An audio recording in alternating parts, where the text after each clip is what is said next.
rritje kjo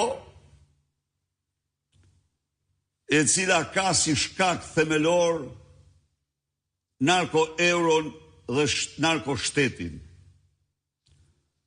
Por rritje kjo për cilën Partia Demokratike ka një përgjigje flak për flak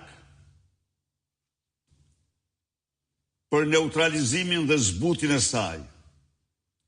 Së pari, vendosja e minimumit jetik 200 euro për çdo shqiptar. Së dyti, heqja e TVSH-s ose zbritja e saj në 6% në të gjitha produktet ushqimore.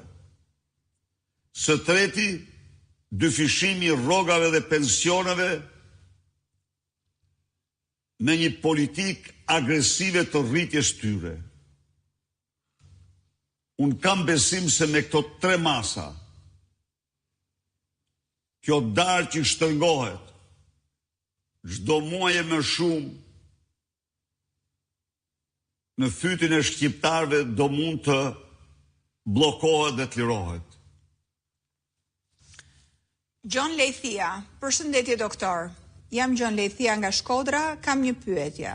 Përse pranua të uleni në tavolinë për reformën territoriale pa ndërmjetësinë e ndërkombëtarëve? Doktor, ju më mirë se askush e dini se me Partinë Komuniste në pushtet nuk ka marrëveshje. I dashur Gjon, s'pari të përshëndes dhe të falënderoj për pyetjen. Pyetjen e drejtë.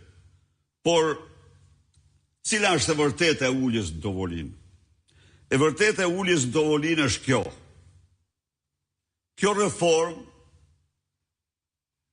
është sponsorizuar